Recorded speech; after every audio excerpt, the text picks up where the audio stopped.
Je tiens tout d'abord à remercier Sir Khaldneji et en son nom la STJO pour nous avoir invités et donné cette occasion de parler. J'espère que Dr Khaldneji n'a pas fait le choix de Dr Samali et Dr Samir Qassam pour une question de taille.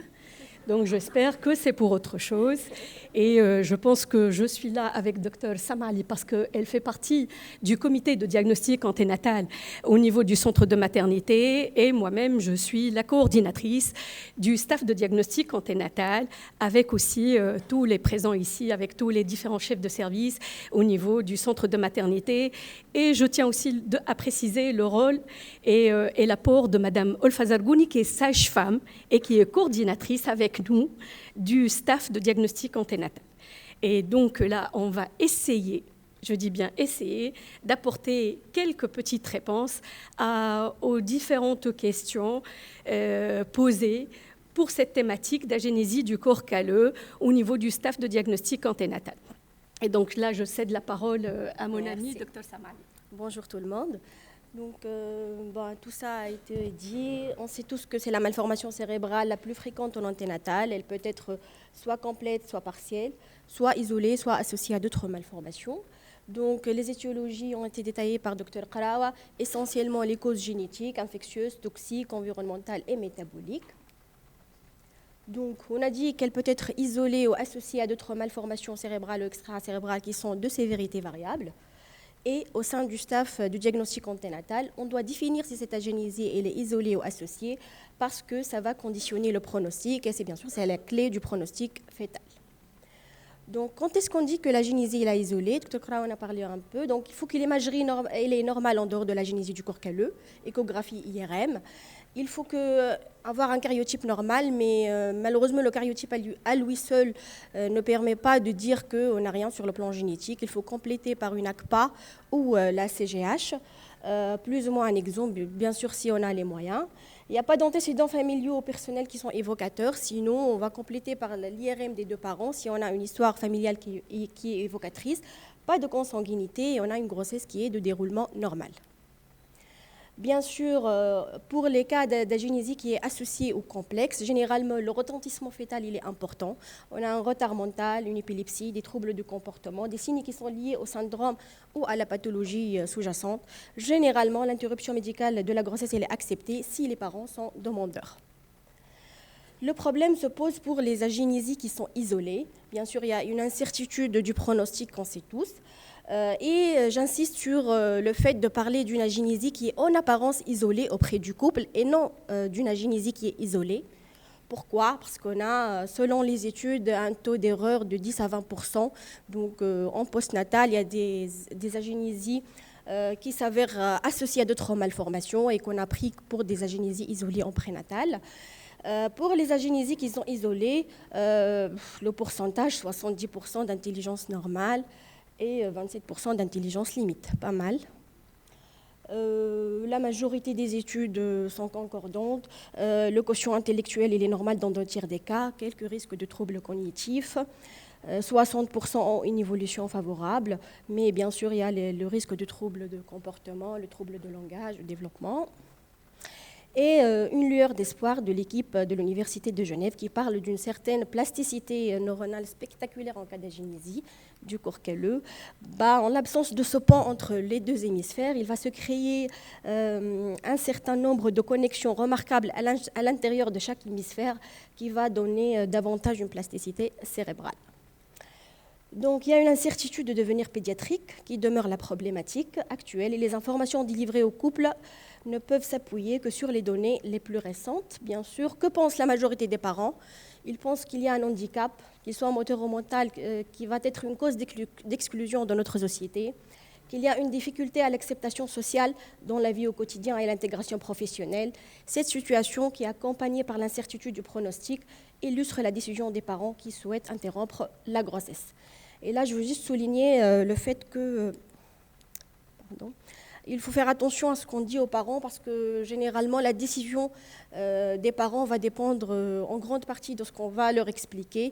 Il y a ce petit travail qui a été fait qui a comparer le taux d'IMG entre deux intervalles. En 2003, on a commencé à savoir qu'il y a un pronostic qui est favorable dans 70%.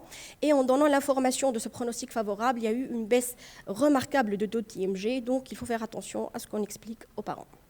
Et je cède la parole à Hélène Pratambia. Donc, juste pour vous rappeler les étapes du parcours finalement de soins lorsqu'on fait le diagnostic d'une agénésie du corps calleux, c'est ce qui se passe en France. C'est assez bien codifié dans le sens, entre 22 et 23 semaines, on fait un diagnostic initial, on fait par la suite un diagnostic de confirmation par un référent en CPDPN, on fait la consultation de diagnostic anténatal, on prélève également le liquide amniotique, on fait une consultation en neuropédiatrie et une consultation en génétique, on cède par le cariotype, voire l'exome, on fait une IRM fœtale entre 28 et 32 semaines. On a par la suite la consultation de neuropédiatrie et on arrive à avoir le maximum de renseignements possibles avec la consultation de génétique et en fin de compte, on y va vers le diagnostic anténatal, vers la consultation de diagnostic anténatal et on y va éventuellement avec toutes ces données-là et en fin de parcours qui peut être abrégé lorsqu'on se retrouve avec des anomalies claires et nettes pour demander une IMG et à laquelle on peut dire oui ou non. La majorité des cas, c'est pour dire oui.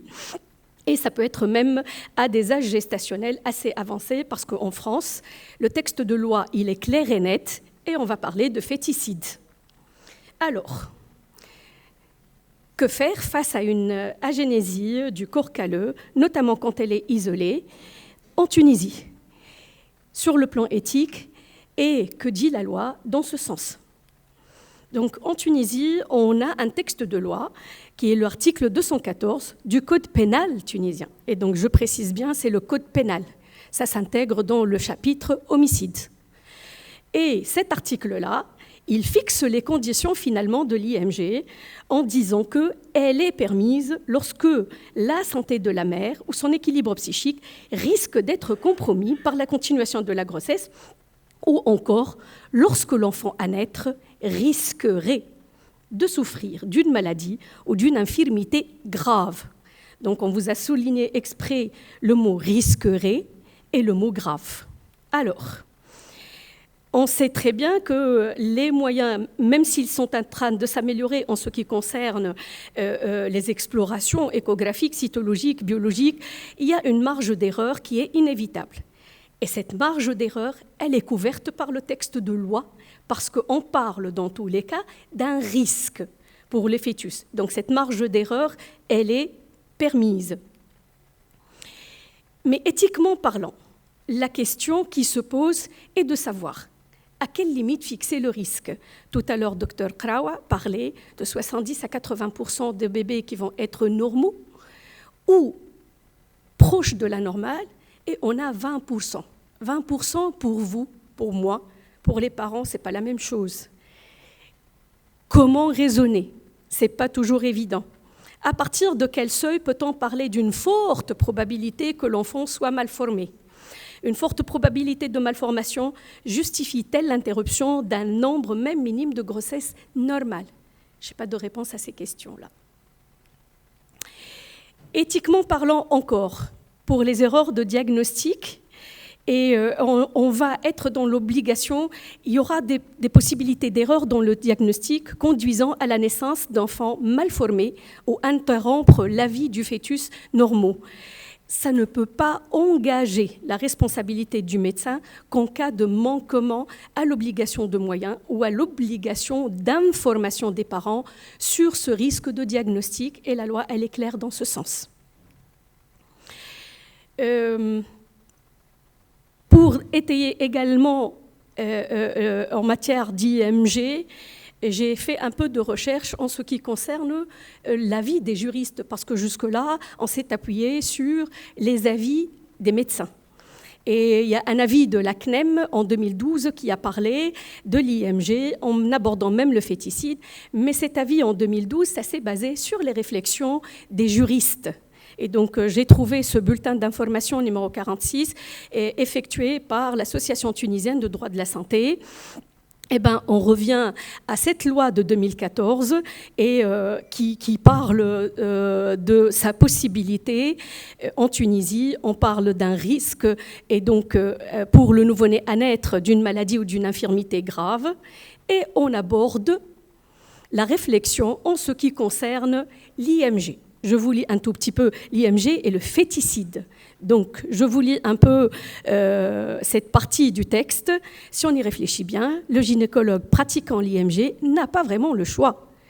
Soit il procède de cette manière en pratiquant l'acte féticide, soit il provoque l'interruption de la grossesse et donc l'expulsion du fœtus en prenant le risque de donner naissance à un fœtus vivant. Que fera-t-il alors? Le tuera-t-il par omission, soit par absence de soins de réanimation? C'est en agissant de la sorte qu'il se placerait sous le coup de la loi pénale, car l'absence volontaire et délibérée de soins à l'enfant né vivant constitue bien un homicide. C'est l'article 201 du Code pénal pour l'homicide volontaire et 2017 pour l'homicide non intentionnel.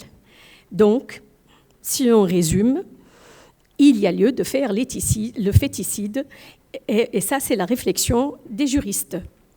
Alors, en 2021, parler en clair et net du féticide, ça a été abordé par notre CNEM en 2021. C'est l'avis le plus récent en parlant des enjeux éthiques en réanimation néonatale. Que disent les experts? Ils disent que lorsque l'indication d'une IMG a été retenue, il faudrait la pratiquer sans délai et à un âge avancé de la grossesse, généralement au-delà de 24 semaines, un acte féticide préalable s'avère nécessaire afin d'éviter une naissance vivante dont l'issue fatale n'est pas toujours à court terme. Et si malgré des précautions, on constate des signes de vie après un avortement tardif, bien sûr, le fœtus à naître jouira des mêmes droits humains que n'importe quel autre nouveau-né. Donc, finalement, on est devant une agénésie du corps calleux, une anomalie développementale qui est fréquente, dont le pronostic comporte certaines incertitudes, et on est confronté également dans notre contexte, pour affiner un diagnostic, pour pouvoir donner un pronostic, on a besoin de certains outils diagnostiques qui sont l'IRM, la génétique, qui ne sont pas toujours disponibles et avec un coût parfois exorbitant. Et donc la question ici, on fait ou on ne fait pas l'IMG? This is the question et ce n'est pas the answer pour moi. Juste, ça a attiré mon attention, cet article-là, qui est paru en 2021 et qui parle de l'apport de l'IRM pratiqué 2 semaines après le diagnostic échographique de la génésie du corps calleux qui a eu lieu entre 18 et 22. Et là, ce n'est pas l'IRM entre 28 et 32 semaines, c'est une IRM plus précoce, donc c'est 2 semaines après. On reste dans l'intervalle de non-viabilité. 18-22, si on rajoute 2 semaines, on est maximum à 24.